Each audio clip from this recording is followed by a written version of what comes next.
and I'm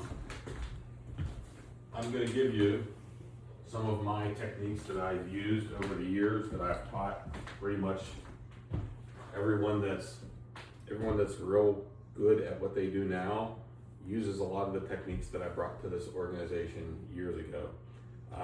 Over the years,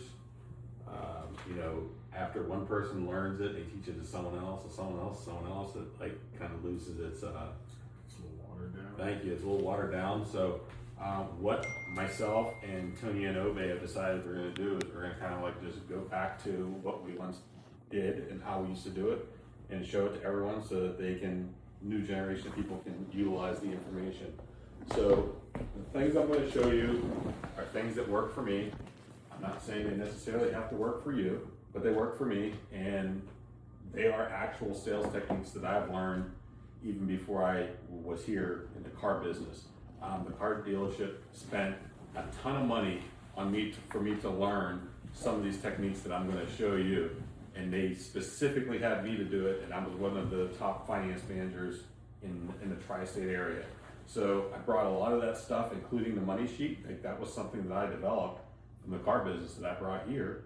And this is where we're at. So pay attention to a lot of stuff. Maybe it's good for you, maybe it's not, but this is the stuff that I put together for you guys. This is a movie clip from a movie called Boiler Room, okay? There is a lot of swearing in it, I'm sorry, but just pay attention to the message, okay? And you will see a lot of what my foundation is and how I go about things. You'll see it in this. So there's two of them. This is one, the other one is I'm gonna show that right after that, but just wanted you guys to see this, and then we're gonna talk about it.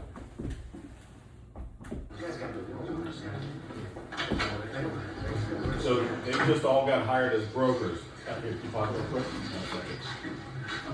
Okay, so they all got hired as brokers, okay? So I want you to exchange them being stockbrokers for insurance. So anytime they talk about insurance and shares, think of insurance policies and working with insurance customers. Insert that in here, and it meshes perfectly. This is all these guys have just been hired. They don't have their license yet, okay? This is kind of like their group interview that they're doing, sort of like what we do on Zoom, but they're doing it in person as a group.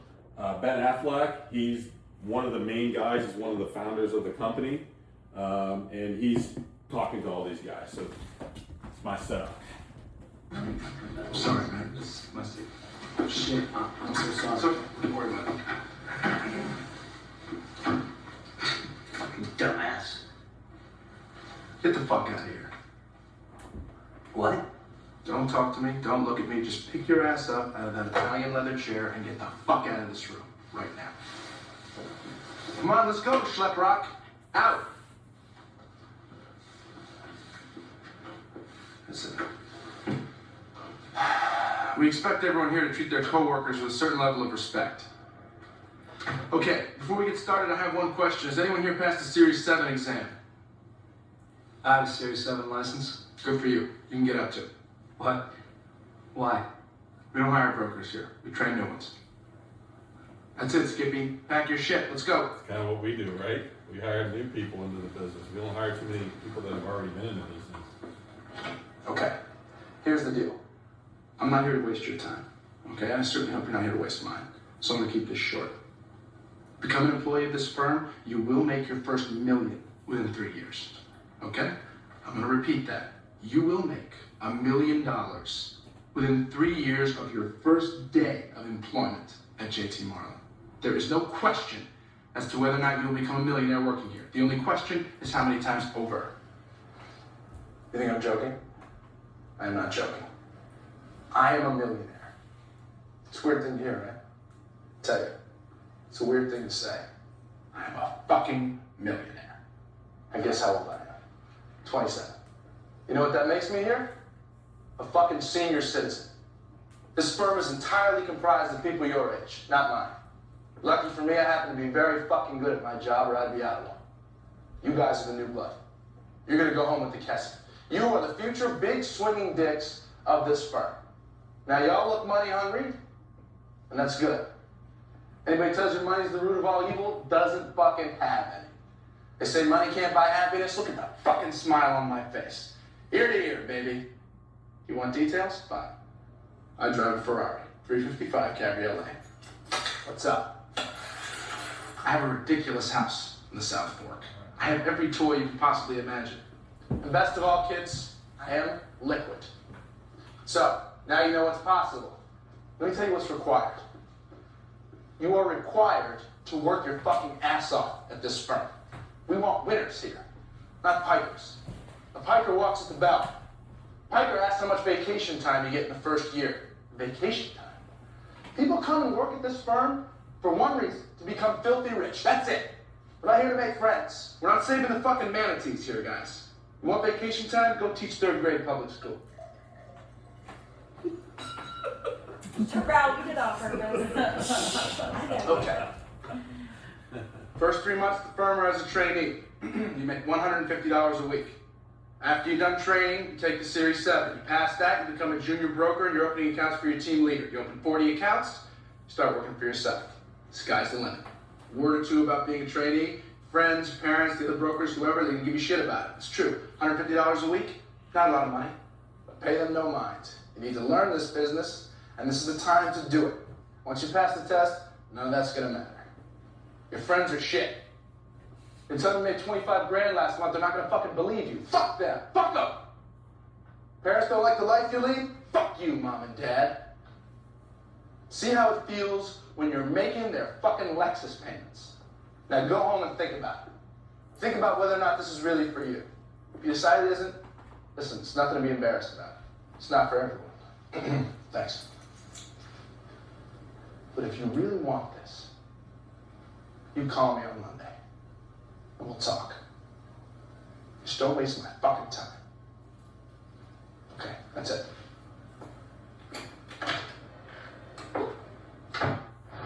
Okay, that's it.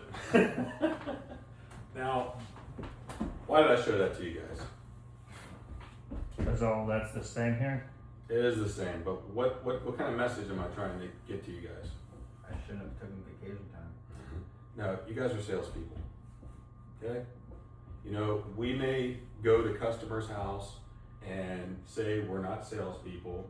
We may go there and try to detach ourselves from a sales process as much as possible, but it's only to make the customer feel more comfortable that we're not trying to sell them. But let's just be honest, it is sales. You give them a service or product and they exchange, pay you for it, and you get commission. That's sales, okay? So no matter what we do, no matter how we frame it, we're selling, okay? The product doesn't matter, okay? We could take this insurance policy and just insert anything into it, and it's gonna be the same process and the same things that you do, okay? It's finding a client that wants your product, talking to them about it, telling them the benefits of it, selling it, and making money. It doesn't matter what it is, it's the same process. So, like I said, could you keep the slide up there? Like I said, these are some of the things that I've done over the past couple, over the years. These are things that I've taught, so now it's time to teach you guys. I do have one more video, but I'm gonna show that towards the end, because it's more relevant then. And you got to slide it over again. Yeah, I gotta minimize it first. Yeah. It typically just shows that errors on my screen. While he's doing that, how did everyone do today out in the field? Just go around the room real quick. How'd you do, Nico? That's one I ran out of squad and we sold two. Okay, cool. How much of the work did he do, Scott? The last one, we worked, he did a lot of the work. Good. The first one, it was an appointment that I had from yesterday. Gotcha. Okay.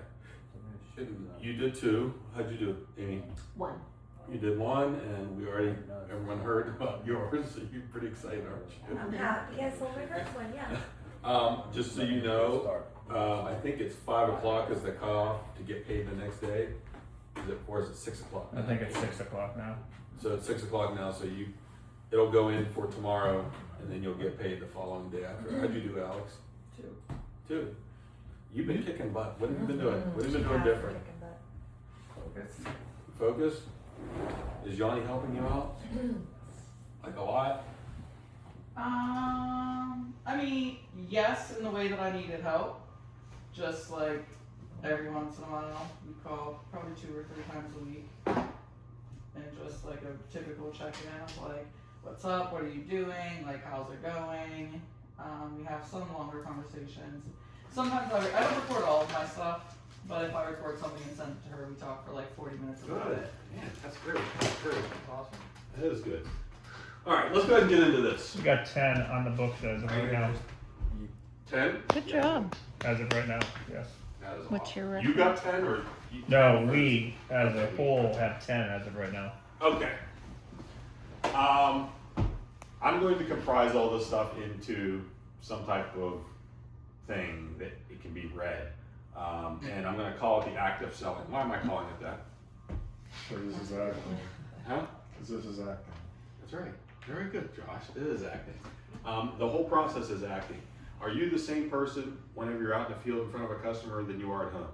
No. Right. So what are you doing? Pretend. You're acting. You're acting.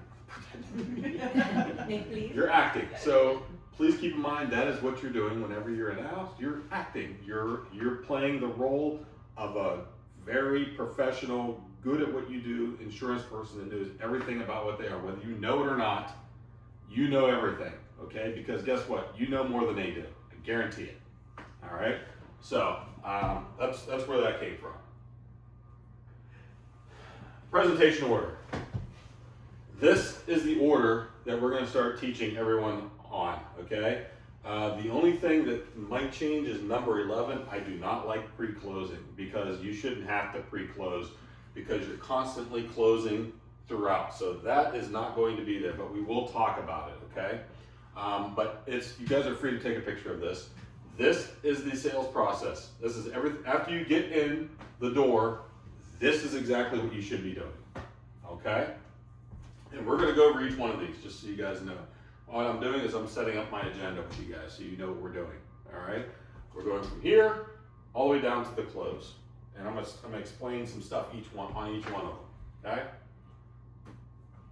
All right. Let's go to number 1, rapport. Give me some ideas. Give me some thoughts on rapport. What are some things you do in terms of rapport?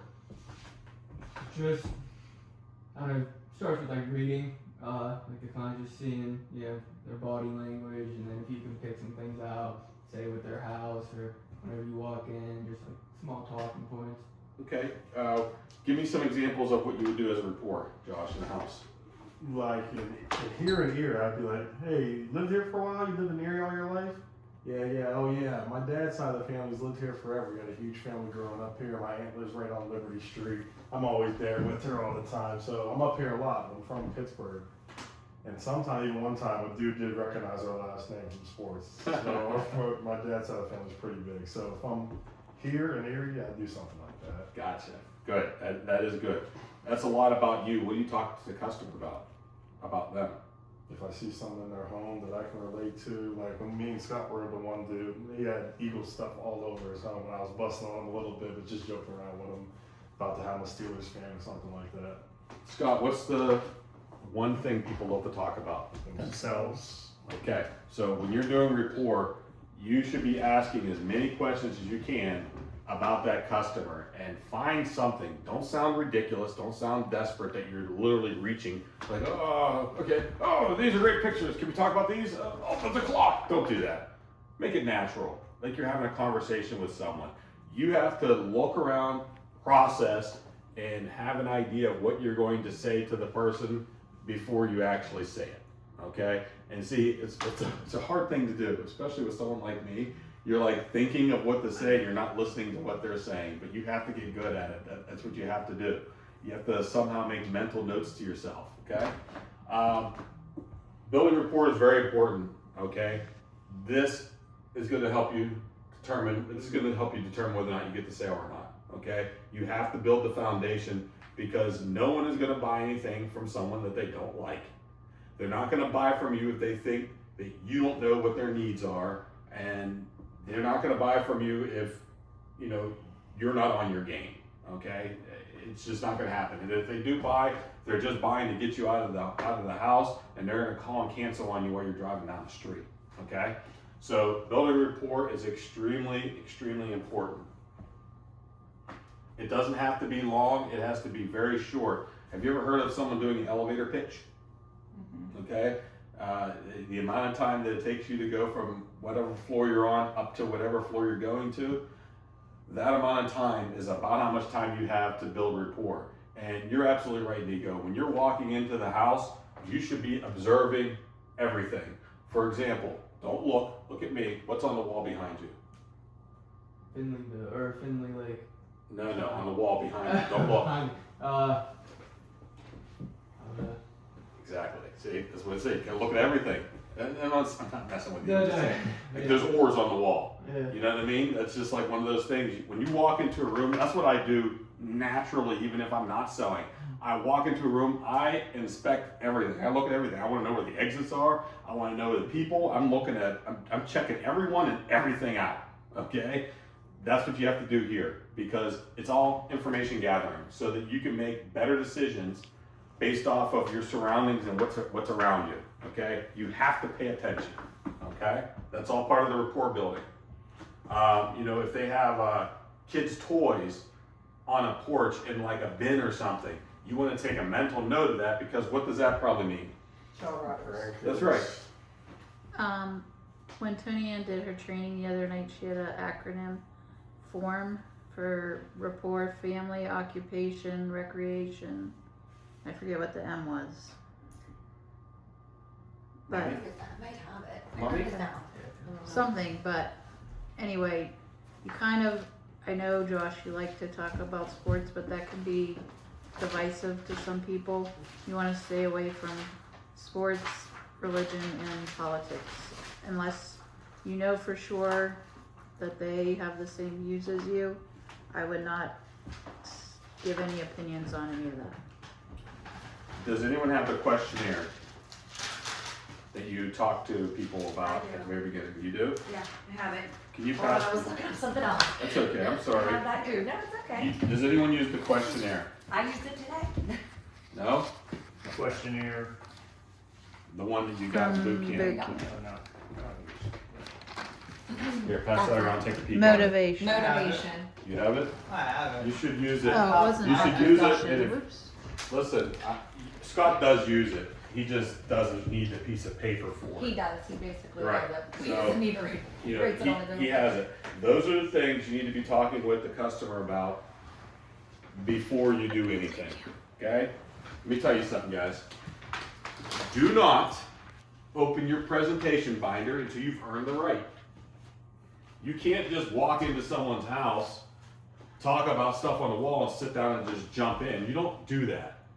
You gotta have to massage them a little bit. You gotta have to talk to them. You have to break them down, because they're like this. They have their guards up whenever you walk in the door. And you need to get them to lower them all the way down to their sides in order for them to buy a policy. If they're anywhere here, here, or here, charge back, charge back, charge back. They'll keep the policy. You with me on that? Okay? All right, questionnaire. Ask the targeted questions to understand the client's motivations and uncover the emotional why behind their needs. Ask questions that will correspond with the AD&D. Have you guys ever heard that before? I know you have. Listen, ask questions that can tie that in, because the AD&D, there are times that I will sell the AD&D and they don't even want the regular policy because I've sold it so well. You sell the FCGS, the AD&D, it makes the policy that much easier to sell, because those are things that other companies don't do. But what I do whenever I'm doing the questionnaire, and the questions aren't on there, I'll ask a question like,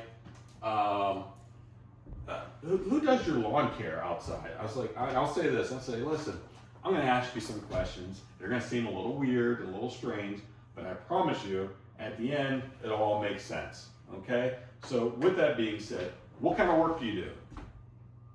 Okay? How many, you guys ask your customers what kind of work they do? I usually ask, do you still work? Okay. What kind of work did you do? Were you in the Army? Were you in the military? Like, that's the kind of questions I want to ask. I'll ask them, who does your yard work? Who does painting? Do you live here by yourself? Do you have a significant other? All these questions are important so that you're building a case against them. Do you like to travel? Traveling, yeah. Do you like to travel? And if so, where? And they're going to tell you somewhere. That opens up the door for them, for you to build some rapport, okay? You know, it's, hey, I vacation in, in Sandusky, Ohio. Oh, really? Yeah, I go to Cedar Point too. I love it there. Oh, really? Yeah, we have a place there. Blah, blah, blah, blah. That's all you're doing. You're just fishing. You're just throwing it out there, reeling it in, hoping you get a catch. Oh, okay. You found some place that we both have in common. Cool. Let's talk about it. Josh, I did this with Josh one time, and he said, "What are you doing? Interrogating the customer?" Not interrogation. It's well, and it's also it is interrogation in a way. Say it in a nice conversational way. Okay, how about this? This is off the top of my head. How you doing? Terrell, nice to meet you. Man, you are a big guy. Holy heck. How tall are you? So I'm told. 6'5"-ish, something 6'5", like that. Man. On a good day. Obviously, F, is that your school you went to? Yeah. Okay, F and M. What is that? Franklin and Marshall. You might know him, Ben Franklin, John Marshall. I've heard of Ben Franklin before. I don't know who's John Marshall. One that signed the Declaration of Independence. Oh, I thought that was John Hancock. He's on there too. Just kidding. So you played for them? Yeah, I do. Oh, well that's cool. How long did you play for? It was around 4 years. Around 4 years. Oh, that's cool. Okay, and you graduated and everything? Yep. Why are you in the NBA? Too short. See, we can keep going. Okay, you're tall enough to be a point guard, right? You can just keep going. You can just keep asking them questions. I'm just building rapport with them, and then I'll start breaking it off. Like, okay, what got you into sports? Whole family sports. Whole family, okay. So your parents played sports too? Yeah. What did your dad do? There were all types of all sports: football, basketball, baseball. He had a ball, you name it, they played it. Okay, what about your mom? Track person. Okay, she was a track. You see, guys, just keep going. I can keep going with this. I'll just keep asking more and more questions. And now he's going to feel more comfortable because I now know about his family sports history now. You know what I mean? And we could just keep talking about it. It's very simple. That's building rapport. You don't have to go too crazy with it. You have to have a point where you cut it off because also this is very important. People will chat. Yeah, you have to have a line where you're drawing. And what I used to do, I used to make it very defined. Okay, I would even just specifically just say, okay, well, now that I know a little bit about you, let me tell you a little bit about. Let me ask you why I'm actually here. What made you send this in to us? Okay, and I showed them the lead with their name on it. Okay, because now they're going to tell me exactly how to sell them a policy. Okay, when you say what made you send this in, they have no choice but to answer you, right? Why did you send this in? I wanted the free book. You wanted the free book. Okay, well, I'll make sure I go ahead and get that for you. But obviously, do you have all of your stuff taken care of already? Don't. You don't? Okay. Well, that's probably why you sent it in. Okay? And here's what I'm going to do. I'm going to make sure we get that taken care of for you today. I know that's probably why you contacted us, but we're going to make sure we get that taken care of for you today. Okay? Okay. What just happened there? She just said basically yes to the policy. That's right. Did I show her anything yet? Did I do a presentation, Nico? No. But she just said she was going to buy the policy, right? So cool. I sold the policy already. She already agreed to it. Now, after she's agreed to it, and I do this at the very beginning, I already get them to agree to the policy before I even show them anything. Before I show them the price, before I show them what it is, they've already agreed to it. Okay? She doesn't realize she did, but she did. But in her mind, she did. Now all I have to do is build value. Now what I'm doing, she already said yes to the policy, so I don't have to sell anymore. Okay? All I'm going to do is give you as much information as I can to build value in my product for two reasons. One, if you already have an insurance policy, I'm going to make mine sound so phenomenal that yours sounds like garbage, even if it's the same thing. Okay? And if you don't have some, I'm going to make sure that you are begging me to buy a policy before I leave. That's what kind of job I'm going to do. Okay? So, I gotta get up close to read these. Identify needs. Identify the client's needs and concerns by digging deeper into what matters most to them personally. I'm going to customize this policy for, I'm sorry, that's my typo, for you and your family, okay? So, identify needs, that's what we just did. I just asked her why she sent it in. She told me why. She told me she doesn't have any. I told her I'm taking care of that problem and we're gonna get it taken care of today. Identified the needs and I've already sold the policy. And make sure you are telling the people that it's for their family or for their beneficiary. Don't say beneficiary, find out their name. If you look at that sheet, it has a spot on there where you find out the beneficiary's name. Take it and write it down. Take the lead, flip it over while you're asking them the questions. Write down the answers. And this is what I want you guys to do. Sorry, my chair. Real, can I add something to the, when you said, why did you send this in? Real quick. Go ahead. Instead of asking what you need, you can ask it in a different manner by saying, so when this was sent in, a lot of people do that because they're getting older, they know costs are going up, they don't want to leave a burden, maybe you've lost somebody, didn't have insurance, you want to add a little bit to what you have. Which one of those was the reason that you sent that in? Because I want to find out which one of those reasons are to what you just said. Because when I just asked the question, why did you send it in? I don't want to get a, I don't know. So I'm putting points out there of different reasons why people sent it in so they can tell me their specific reason, what's important to them. I like it. I like it. Now, we already know that we are acting as soon as we walk in the door, right? We're on stage, all right? And, you know, one of the things that I used to do, and Josh laughed at me because he thinks I'm corny, is I used to look at myself in the mirror and say, it's showtime. Or let's roll, okay? I looked at myself in the mirror, and at that moment, I'm on stage, okay? Because when you pull up in front of the house, even though you may not see them, they hear it. Do you ever hear the mailman coming or the mail person coming? Okay, you hear their car pull up or the mail truck pull up, and it's instinct. You look out there, instinct to see if they're putting mail in there, and then you go out and go get it because you hear it. Well, guess what? They hear you pulling up to their house too. Now you don't see them. They may be behind. They may be sitting on a couch because you can't see in, but they see you. So you're on stage already. They already see what you're doing. So when you're picking your nose in your car or, you know, trying to fluff your hair back or whatever, they see you, okay? Keep that in mind. That's what I usually do is I'll usually stay around the corner and get myself mentally and physically prepared, make sure I'm good. And then I pull up in front of their house and I get out of that car as fast as I can to get up to the door.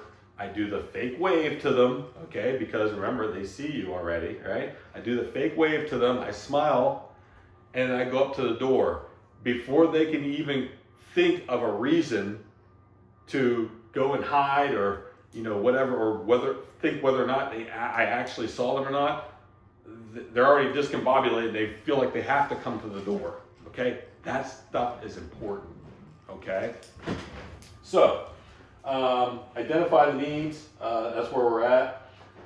When you're doing your fact finding, the questions that you ask, write them down. And this is what I want you to do. Watch what I do, watch my body language. So, Alan, how many kids do you have? One. You have one? Yeah. Okay. And what's your name? Kaya. How you spell that? K-A-I-A. K-A-I-A. How old is she? About 4 weeks old. Wow. You're a brand new dad. Yep. Congratulations, man. That's awesome. Thank you. How do you like it so far? It's been a one time. Yeah, well, whenever you get a couple more, when you get about 4 more, I'll ask you the same question, and then we'll see if you still feel the same, okay? All right, cool. All right. Okay, so her name's Kaya, and she's 12 weeks old, and obviously we're going to get a policy for her. We'll make sure we add her in there too. But do you see what I'm doing? That's all just an act, okay? the smiling, and whenever he's talking, I want him to know that I'm really listening. Like I'm paying so much attention to him. Did you see what I did? I leaned in and put my ear up to him. I can hear him, right? I can hear him like this. I don't need to do this. But it's just the expression. And he thinks, oh man, this guy is really interested in what I have going on. He really wants this. So what I'm doing is I'm making him believe that I'm customizing this whole thing. Like they don't know that our policies are kind of like a 1 or 2 size fit all, right? They don't have to know that. We want them to know that we came there because there's a reason why we send ourselves, because we customize policies. That I'm sitting there in front of their house making that policy specifically for them and their family, okay? And you need to be sitting there and listening. You have to actually be listening and also do the body motions for it too, okay? So, whose is this? I'm not gonna write on it. Okay, sure, sorry. Do you need a piece of paper? No, Okay. no, I'm good. This is just for show. It's acting. Okay. Open-ended questions. Give me an example of an open-ended question, Alex.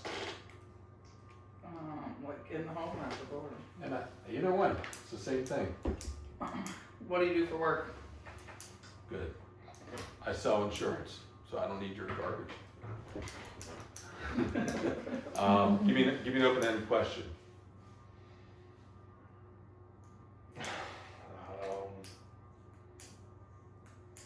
Really, Give me an example of a close-ended question.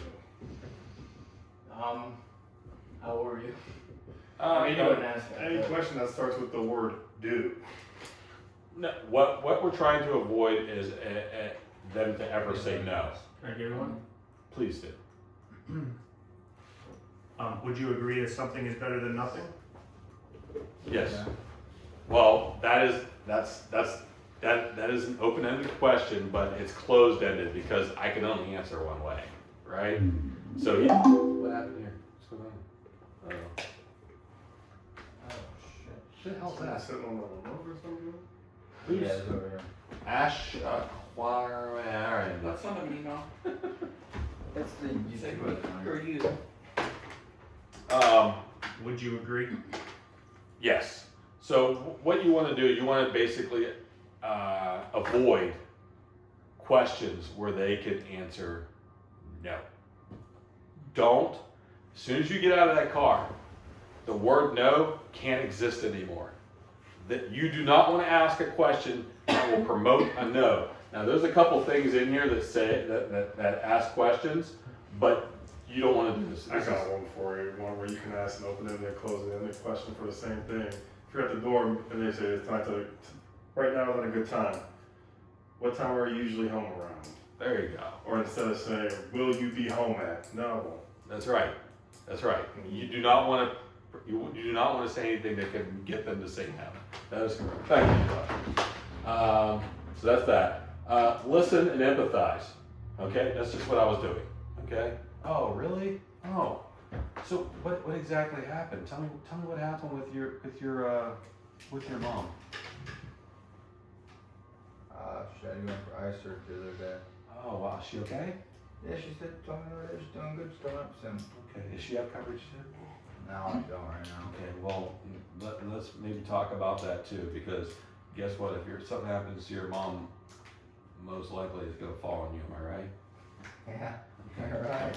Well, we'll make sure we take care of that today too, but first let's get you squared away and then we'll talk about her. Does she live close by? A couple states away. A couple states away, okay, we'll figure something out. But, okay, great, thanks Alan. See, an act, see what I just did? See, I leaned in, made eye contact with him, smiled, okay? And also, watch this. Right? Yeah? You know, Yeah, right? No, I didn't say shit to him. He's shaking his head yes. You can't help it. Hold it. He just took it. Okay? Why? Okay? Alright, anyway, we can keep going on and on with that. Listen actively, empathize with the client, respond to build trust, and demonstrate genuine understanding. I understand, I'm sorry to hear that. I know why you contacted us, okay? If you ask them, do you have any coverage? Well, no, I don't. Okay, well, good. Now I know why you contacted us. We're gonna make sure that that's taken care of today, okay? Look, Josh, you can't even help it. You have to shake your head. I'm gonna keep doing this until you shake your head. And you're gonna feel uncomfortable, so you're gonna be like, oh, I better agree with him and shake his head, okay? Agenda. Okay? What I did at the beginning, I showed an entire list of everything that we're doing. That is the agenda. We're gonna go through each one of those.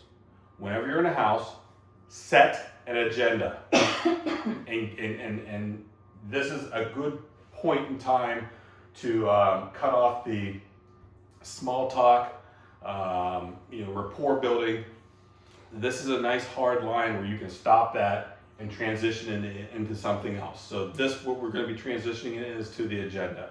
Like, okay, Alan, I think I got a good idea of what we need here. I'm going to actually show you exactly how we can help you with what you got going on here. So what we're going to do is I'm going to show you exactly what we do as a company and how we can help you and your family. And then what I'll do is I'm going to ask you some very quick basic questions. Don't be afraid, it's not anything crazy. I'm going to ask you some health questions. And then I'm going to call my home office and get you an approval. And then once we have the approval, then I'll show you some options. And then you pick whatever option is easiest for you, affordability wise. You pick whatever one's best for you. And then I'll be out of your hair like your favorite shampoo. Okay? Okay. All right. What just happened again? What did he just do? Agreed. He agreed to what? You just agreed to sign off on the policy. That's right. He just agreed to buy he just agreed to buy again, right? He doesn't even realize it again. So now I've done 2 trial closes and he agreed with me both times. So now 2 times he said he's buying the policy. What's gonna be very difficult for Alan to do at the very end whenever I show him the numbers? Say no. It's gonna be difficult for him to say no because he already told me twice. He's gonna know subconsciously, I can't be a jerk and say no. I have to buy this, so I better find which one's affordable so I can, not look like a jerk, right? So, set the agenda. Set the agenda and stick to it. Very important. Do what you say what you're gonna do, okay? Tell the customer what will be happening and get to buy in. Let the customer know when you're doing your next step to get ready to buy. So, point out to them, say, okay, now that we're finished with this is what we're doing next. Just like I said how we're doing the agenda, this is the hard line. You tell them what's happening. This is what's going to be happening next, okay? Trial close, after we complete this, we'll find something affordable for you and get you taken care of today, okay? Smiling and nod, okay? All right? Okay, Scott? Cool, all right. Terrell taught me that less is more a lot of times. So my agenda is very simple. I don't go into all those questions, but my agenda is very simple. It's an agenda. So what we're going to do today is I'm going to tell you a little bit about who we are, what we do, and see how I can help you. Sound fair? Yep, that's it. And when he says sound fair, or she says sound fair, it's the buy-in of a yes. Get them to say as many yeses as possible. As many yes. I don't care how stupid the question is. Get them to say yes about stuff while you're talking. All right. So, FCGS presentation. Use booklet to walk clients through the FCGS program step by step. Use the book. Use your iPad. I don't care what it is. I prefer to use the flip book. That is just my personal preference. I feel that I would rather give them my binder and give it to them because I have it memorized. Give them the binder so they can open it up and start looking at it themselves while I'm talking to them. That's what I want to do. Learn how to read upside down too. Okay? Amy's like, I heard all this crap before. It's good to hear it again. Use the booklet to walk the clients through the FCGS. Introduce the FCGS program and key benefits. Highlight important features direct from the book. Explain how the program addresses clients' needs.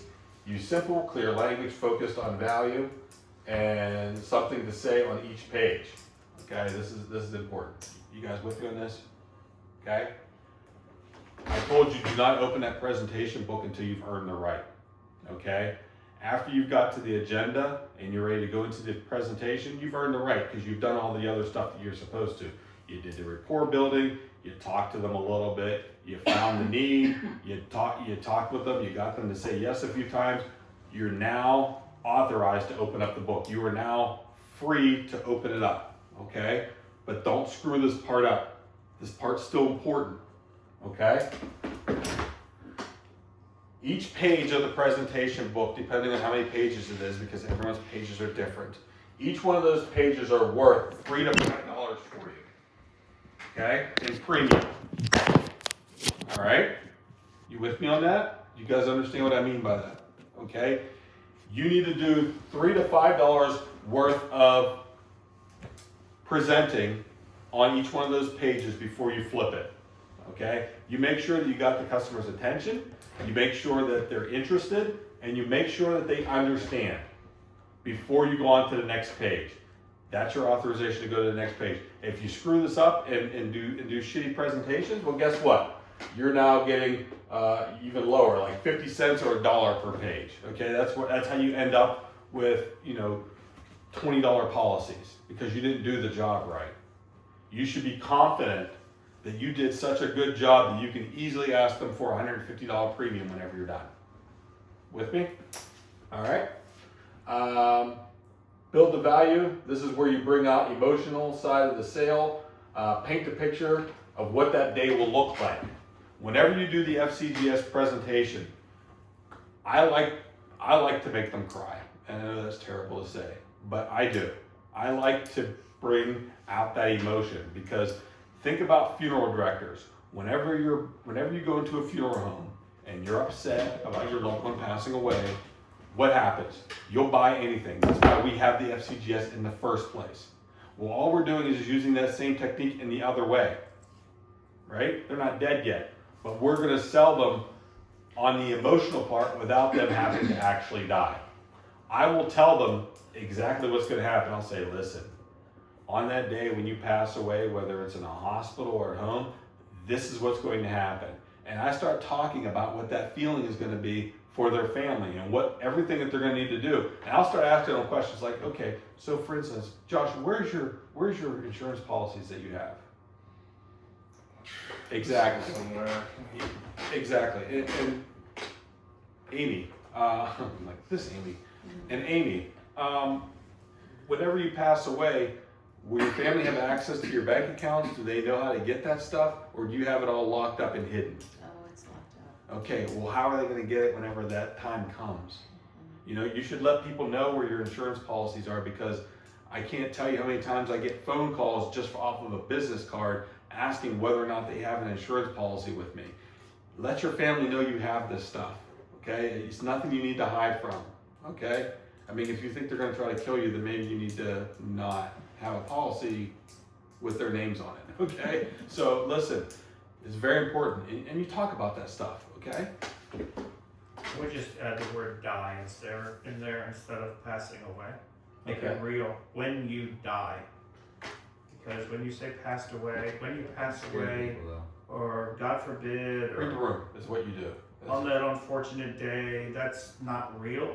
Death is real. Yeah, absolutely. Okay, so you went through the presentation. I mean, everyone's is different. I know that, and everyone doesn't always stick to the same one you do whenever you're first new. But you know, make sure you get the point across. Make sure that you have enough material in there to justify the cost that you're going to be asking for. Okay, and I know you guys think that the health questions are just whatever, but the sale happens in here too. Okay, this is a point that you need to grab the customer too. All right. So, does anyone have? Amy? I know you have one. Do you have an application? The application that we gave you the other day. I don't know if I actually have it with me. I don't I think it's like in with my other stuff. Yeah, policy application. Do you have one? Oh, I got everything in my backpack. I know. I think it's in with my stuff in my car. I should have one.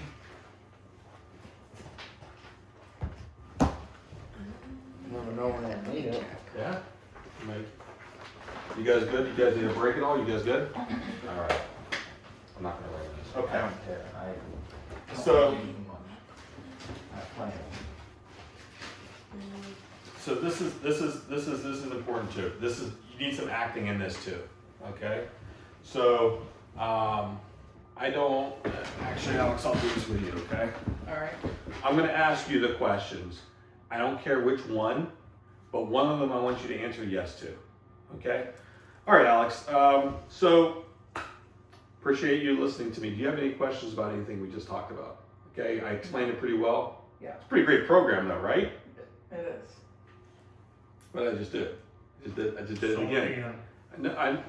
No, I did sell it, but I'm just getting her to say yes again. That's all I'm trying to do. Okay, so what I'm gonna do, Alex, is like I discussed earlier, I'm gonna ask you some of these health questions. There's only a couple of them, so you're okay. So just bear with me here and just answer them as honestly as you can. And all of these are gonna be all within the last 2 years. Have you either taken medication for or been diagnosed in the past 2 years? If it's been longer than 2 years that you've been diagnosed with this, you don't need to tell me about it, okay? You can keep that to yourself. However, if you're still taking medications for it, I need you to let me know. Is that fair? Mm-hmm. Okay, just answer again. Got another yes, okay? All right, first one is, in the past 2 years, has the applicant been diagnosed, treated for by a physician, or taken medications for any of the following conditions? Number 1, disease of the heart, including heart attack, heart surgery, or congestive heart failure. No. All right, good for you. Disease of the circulatory system, including stroke, aneurysm, or been advised to have surgery to improve circulation. No. Okay, no to that. All right. Cancer? No. Skin cancer, basal skin cancer, other than basal skin cancer, anything else other than that? Mm-hmm. Oh, good for you, good for you. Okay, good.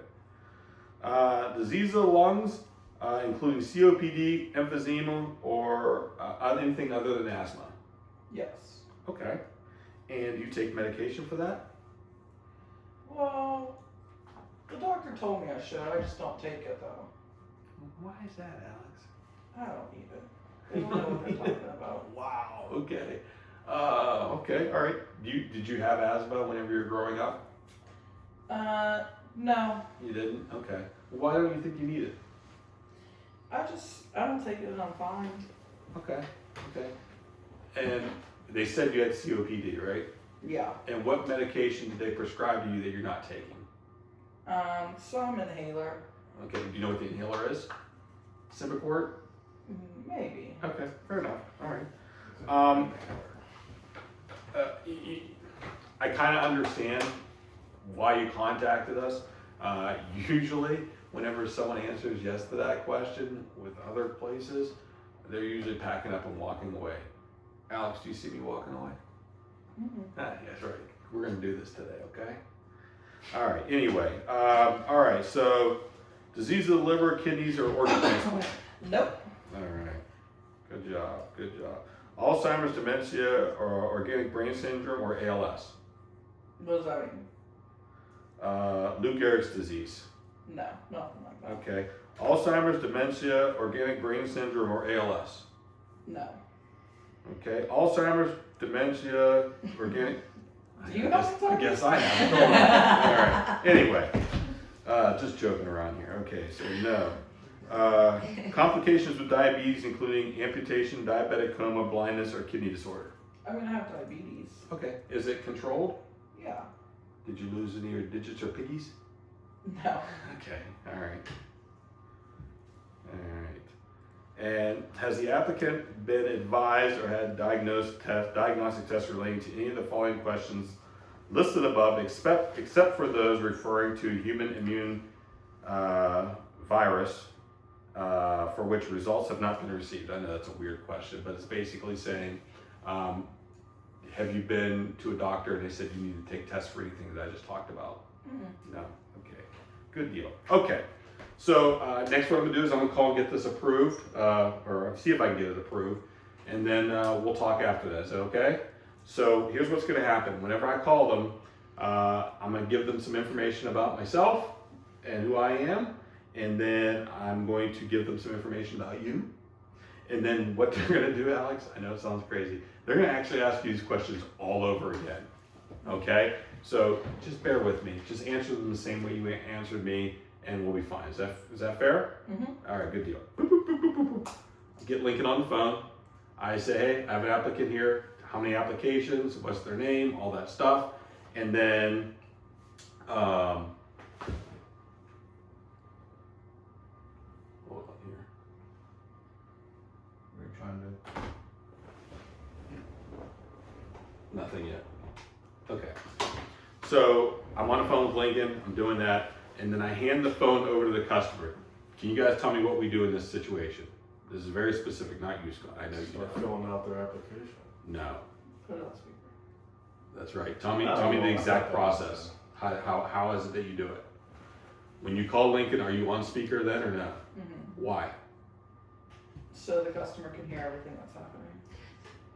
Go ahead, Amy. I know Stop, you're no, chomping stop. on the bit. Go ahead. I know you want to. know. Go ahead. Go ahead. Well, I use it as we don't have automation. That's I'll right. prove you right. I'll prove it right now. That's right. Some And that's people think okay. It's a scam, and some people, they're a little hesitant, especially like when you go to ask for bank account numbers or something like that. But then you show them you're calling someone real, legitimate. Right. They hear it as well. Right. Hopefully you have Lincoln Heritage listed as the contact in your phone, so that way they can actually see it whenever it's sitting there. But put it on speakerphone for that exact reason Amy said, so the customer can hear that live people answer like that. Okay, that's important, and that's even something you can talk about right before you call. Say, hey, you know what? If you didn't already mention it in the presentation, hey, our place answers live. Live people answer, and they are here in the United States. You'll actually see whenever I call right now, and just do that. Okay. One thing I wanted to add to that too that is great is the more that business that you write, a lot of the people that answer the phone get to know you, and they will answer the phone and say, am I talking to Scott today? Is this Scott? And they know you. And that is very impressive to the client that they know the person that on the other end that they're talking to this person. That's right. That's right. The other thing here, maintain a calm and supportive tone to encourage openness and trust. This is where you do the subtle takeaway, okay? Now, my subtle takeaway was whenever I said, I'm going to see if we can get you approved, because I purposely want to put doubt, okay? Remember how I told you, usually at the end of a presentation, I have the customer begging me to want to buy it. That's why, because I do a takeaway. I am not scared to not sell the policy. Okay, and I'm confident in myself enough that I can take it away from them because I did such an amazing job. They want it already. They may not tell me, they may not show me, but I know, okay? Because the way I did the presentation, I know they want it. So I feel comfortable enough to do the takeaway. Okay, well, I'm gonna see if I can go ahead and get this approved. Hopefully it works. Cross our fingers. Acting, right? With body language, you have to make it seem like the customer won't get approved, even though you know they will. Empathy and understanding. Okay. Any questions on that? No, Terrell, but I would tell you this: if it is modified and you answered that question no on there, they're not going to ask every single question because they ask you, is this modified or final expense? And because you know that it's COPD, they're not going to ask every one of those questions. That is correct. They'll just do it. Medications, it's the same thing. You know, get their medications. That policy that I told you that I sold, the first one, 28 medications and not one of them was modified, which is crazy. Wow. I tell that story. It was crazy. You're probably shaking in your boots. I was. I would have been too. I did not have a presentation book. I only had one application that was highlighted. It was my sample one. And I was filling it out, hoping that I didn't get anything wrong because I can't do anything wrong. I can't fix it. But I didn't have a rate book or anything. So I called my regional director at the time, and he actually he actually did the medication list over the phone with me to find out if it was modified. So that was before that was before, it was before we had prescription checks. We didn't have that then. We had to go off the customer's word, whether or not they had the medication. So yeah, pretty crazy. Wild Wild West. Yeah, it was the Wild West. So medications is important, okay? And if you don't know the names of medications, it's okay. Make this also an interactive thing. Ask them the medication, or if they bring you the bottles, you know, type them all in or search them on the list on what's on the app. And if you don't know, just ask them what each one of them is for. Say, what do you take this for? Even if you already know, okay? What do you take this for? What do you take this for? So that way you know and you start to learn. So whenever you look at stuff and you'll start to learn generic drugs and all that kind of stuff, just ask the customer what it's for. And as long as it's not for any of these things, you're good. Okay? Phone verification. We already talked about that. Speakerphone when calling. When you hand the phone to the customer, when you get the phone back, take it off speakerphone. You put it up to your ear. Why are we doing that, Nico? What? Not putting it up to the ear. Why are we putting it up to? Why are we taking it off speakerphone and putting it up to our ear? In case they're modified. It doesn't matter if they're modified. It's okay. It's okay. I know you're still kind of new. Yeah, I got lost on you. That's okay. It's no problem, buddy. So why is it, Alan? We want to take it off speakerphone. When they pass counter speak, is it okay that I Whenever the Lincoln Heritage says give the phone back to your agent, why do you take it off speakerphone then? Oh, because I get excited.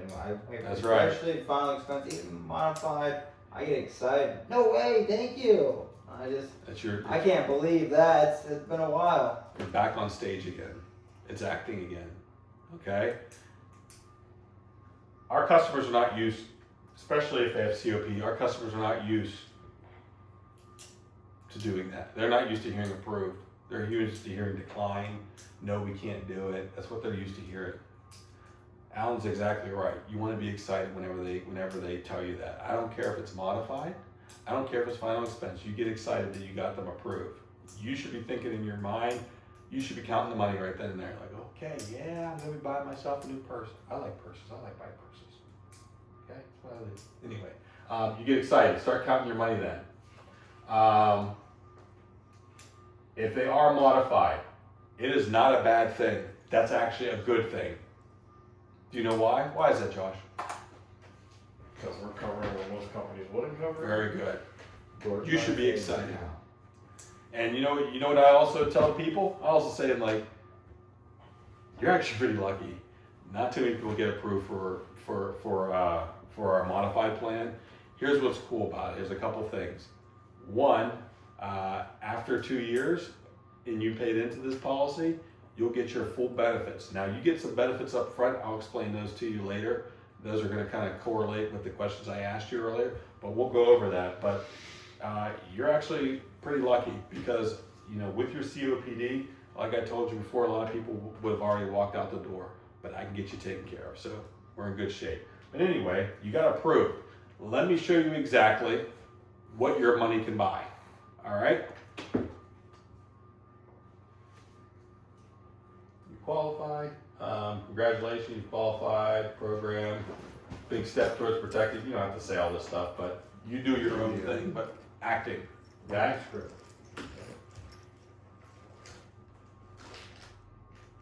This is what I don't like this. I'm going to take this out here. So, sorry guys, this is the first time I've done this, so this isn't going to be there.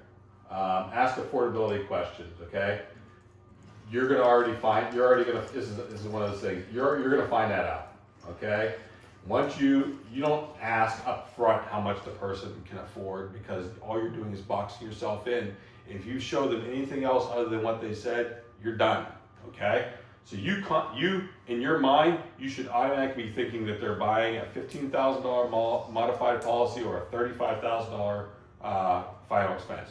That should be in your mind already, okay? They're going to tell you whether or not they can afford it. Don't do that for them. They'll tell you. All right. The money sheet, okay? Who has one? Gotcha. Yeah, those back. Josh, can I need an excuse for a second? Sure. Raise your hand, need the hall pass? I was gonna say, give them the whole pass. Take it off comfortable. Alright. This is what I do. It does not necessarily mean you have to do it. I do not fill in all three of these, okay? Because I'm trying to smoke something out. I want to know exactly how much they can afford, okay? So I'm not going to fill this out. However, I am going to fill this out first, okay? So as soon as I pull this out, okay, I need to write some stuff down. Now, whenever you're doing stuff, what do you guys do? What do you have the customer do? I mean, you want them to step away from you a little bit. No, that's not where I'm going with. I get weirded out. Yesterday I was on a Zoom call, and it was with Ted and Aaron, and they were doing a manager call for the people in the PA. And Aaron was asking multiple questions about decisions that need to be made, about dates on stuff and doing all this stuff. And she asked a question and they got silent, no one would answer. And I'm like, why are these people doing? Like, talk. I was like, forget this. I'm not sitting here while it'll make the call go longer. So I just unmuted. I was like, Aaron, I'll answer that since no one else will, and I'll blah, blah, blah, blah. I couldn't stand that awkward silence, okay? You don't want to make anything awkward in the house. Make everything seamless, okay? So while I'm writing this stuff down, I'm going to ask a question that makes them keep talking while I'm filling this out so that they're occupied. Because I don't want any downtime, I don't want any silence, because what happens whenever people are bored or quiet? They think about it. Yeah, they want to think about it, they want to leave, they want you to get out of there. So I'm going to keep them engaged while I'm writing this down. So, for instance, I'm going to go back to Josh here, okay? Hey Josh, let me go ahead and I'm going to go ahead and... That's Scott. We gotta go. My door is locked. No one's there? Is Scott Definitely accurate? Scott. Definitely Scott. It's definitely Scott. This house is 110 years old.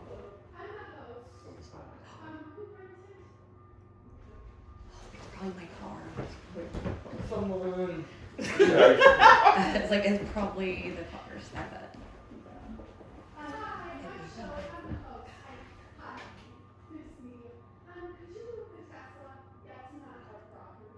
Oh, okay. I thought it was gonna be mine.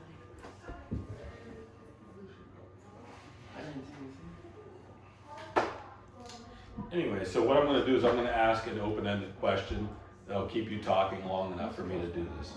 Okay, so actually I'm going to do Alan here. So Alan, you said your daughter's 12 weeks old? Yeah. Tell me some of her milestones that she's been doing. Oh man, I mean, she likes to poop a lot. She likes to poop a lot. Some nights we have competitions. But I tell you what, she's doing pretty good. She's starting to pick her head up, and she's doing pretty good. Okay, cool. And all right, She talks. She talks. What's she say? So whatever she wants to say. That's awesome. Have you taken her anywhere yet? Oh yeah. We just came back from Outer Banks for 2 weeks. Oh, really? Yep, she got the vacation for the week and relax. Holy heck, 12 weeks and she gets to, you know how long it was before I was able to go on vacation? I didn't go on a vacation until I was like 19 years old. Like, we were way too broke for that. Yeah, well, I was on a full-time job there. She vacation. What do you mean? Her and the old lady, they vacation. I just try to stay active the whole time. I was on vacation, but I was working. I had a different job. Fair enough. And, are you having any more kids or are you done? I don't know. She wants to have more, so she gets what she typically wants. Yeah, well, that's generally how it works. Yeah. That's how it works. All right, Alan. So, let me show you this real quick, okay? Now, based off everything that we talked about, this is what I feel would work for you. Also, I did it for the maximum amount of money that you were approved for. Just so you know, full disclosure, you don't have to go with this, okay? If it's not affordable for you, we can find something. I could do policies at any price point, okay? So please keep that in mind. But I know you liked everything that I had to go with, so I'm just gonna show you the full amount because that's what you're approved for, okay? So I'll do that, but let me first explain these, this AD&D, okay? Now, okay, I've included the AD&D already in the price, okay? The AD&D is $8, but I've already included in all of my prices that I'm going to do. I'm assuming that you want it because it'd be ridiculous for you not to do it, okay? But first off, I'm gonna show you our coverages and why these are important, okay? If you take a look here, $40,000 accidental death, okay? And I'm gonna tell you why that's important. Our company, Lincoln Heritage, does something a little bit different than most insurance companies do, and I love this about them. No matter what policy you get, it can still be this $40,000. It could be a $1,000 policy and a $40,000 policy and a $40,000 here. And if something happens to you accidentally, we're paying out $41,000. Now, what most companies do, they do what's called double indemnity, which means if you pass away accidentally, all they do is double what your face amount of your policy is. That's their thing for you if you die accidentally, okay? But Lincoln Heritage, we don't do double indemnity. We do $40,000 on top of whatever you do. So our max policy is $35,000, but this is $40,000, okay? So it's $75,000 that your family will get when you pass away accidentally. Now that's anything. You could, my gosh, you could be out there in your yard doing your yard work that you said you did, and anything can happen. I had a customer, his brother died because he cut down a tree, and the tree, for whatever reason, spun, and one of the branches came around and killed him, okay? Freak accident, right? Just like falling down steps, breaking your hip or whatever whenever you're older, all freak accidents. That's what we're talking about with something like this, okay? And not only would we pay out that $40,000, but we'd also do another $35,000, okay, on top of that. Or your face amount for $35,000 on top of that. Single dismemberment, this is a living benefit, which means that if something happens to you, if you were to lose one hand, one foot, we're paying out $20,000. Now, obviously, you're gonna need that $20,000. You're probably gonna have to retrofit your car, okay? Your life is gonna be totally different. We're gonna pay out that $20,000 to help smooth all that over. Hopefully, you'll be okay and be able to maintain. I know prosthetics cost a ton of money too. This will help you do that, okay? Death due by auto accident. Now, this is pretty crazy too. Again, most insurance companies, they're only doing double what your face amount is. We're taking it even a step further, $80,000 if you pass away in your car. And it could be you driving, it could be in the passenger, it could be in the back seat, it doesn't matter. You're in an automobile accident, as long as you're not committing any felonies, we're gonna pay out $80,000 plus whatever your face amount is that you pick, okay? Death due by common carrier. Anything you pay a fare for, okay? A taxi, a train, cruise ship, anything like that you pay a fare for, and you pass away accidentally while you're on it, $160,000 plus your $35,000, okay, if that's the one you pick. Act of war or terrorism. Do you know what that is, Alan? Yeah, like 9/11. That's right, it is. Can I tell you a story about 9/11 real quick? Sure. Do you remember who was president then? Not exactly. Must have been a great time then. You must have had an amazing time. But listen, George Bush was president then. George Bush, the son.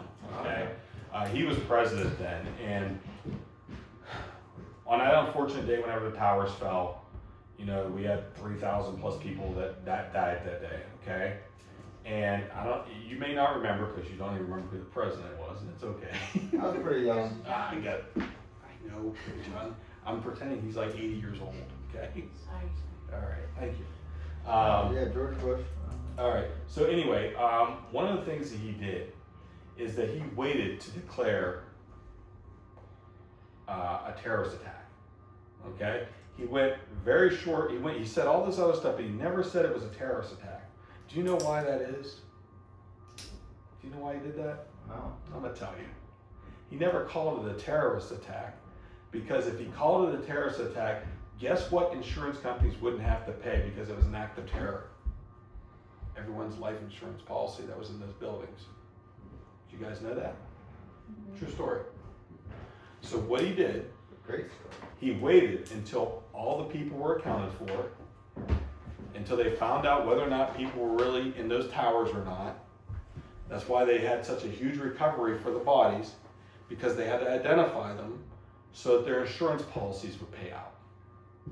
So that's what he did. He waited till everyone's insurance policies were paid out. Then he declared a war on terror and that it was a terrorist attack. Because if you remember, he kept saying it was a heinous act of cowardly.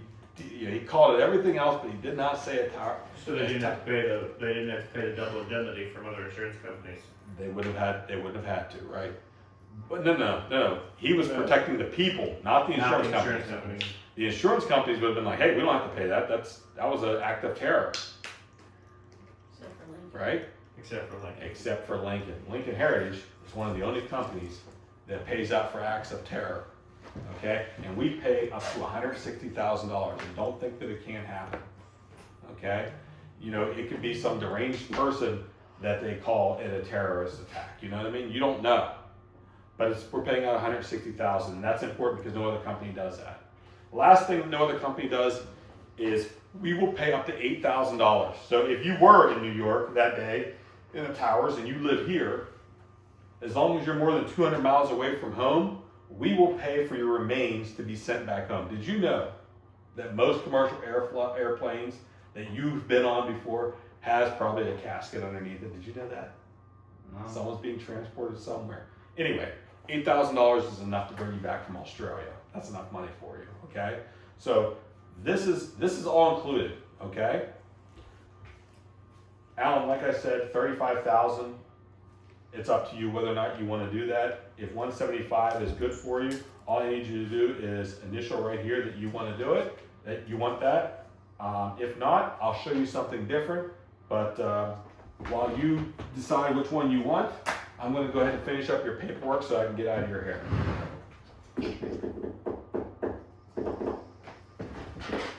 Don't say a word at all at this point. Don't say anything. You keep quiet. You don't look at them. You just do whatever. Get on your iPad and find something to do. But make sure it's something to progress it along, because the sale is going to happen. The next words out of his mouth are either that he's going to buy it, or he's going to tell you how to sell a policy. There's no really eyes and stuff, but I'm not trying to leave a lot of money behind for people. I mean, $175 a month. I mean,